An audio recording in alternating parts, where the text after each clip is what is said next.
Each quarter, the Benicia emergency response teams drill to maintain and improve skills and knowledge. A dedicated core BERT volunteer faculty plans and coordinates the drills and oversight responsibilities by meeting prior to the drill. On Drill Saturday, we arrive an hour prior to the drill start to set the site up and to pre-brief our assignments.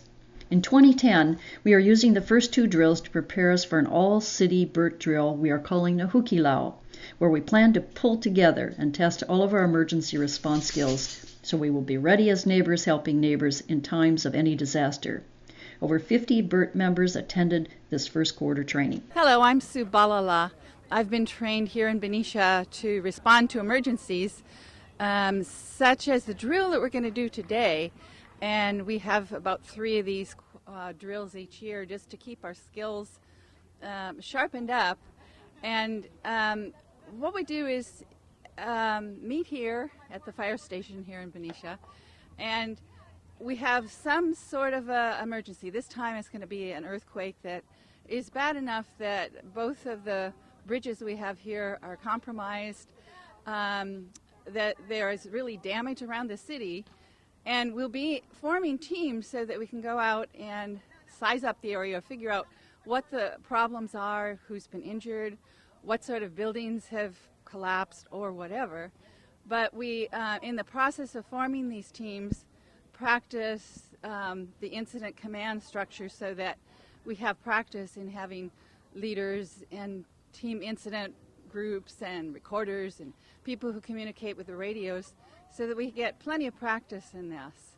It's going to be a lot of time just discussing what we're even doing, and then get to the point where we can go out to a place and do the size up. We don't really have time this time to go out to the area, so we will have map pages that show the area that we're supposed to be looking at. And from pictures of damaged buildings and people that have been injured, we'll form teams that can do something about it and start to respond. And so that's really what we're doing today. It was practicing.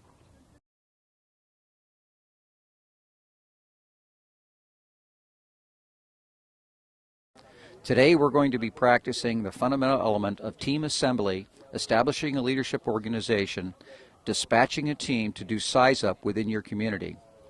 As the team gathers, they may or may not know each other. They may be all part of the same map quadrant, but it doesn't mean that they have participated before. So step one, they assemble at their cache, and at that point the team leader will surface. The team leader will establish the resources that they have available in the form of the special skills of each member of the team, their previous training experience, and quickly decide who will fill what role as a part of this emergency response organization. One person will be assigned to stay at the cache.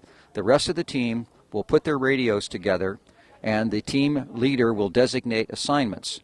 At that point, the team will proceed into their map quadrant and open the package when they arrive at the street where they would normally live or that they are responsible for.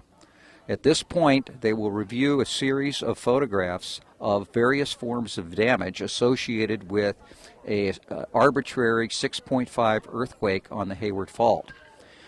As they look at each photograph, they will make an assessment as to the extent of damage and the needs associated with that particular photograph. For example, a house may need to be searched, there may be people in the street, there may be utilities down, and they will record this information.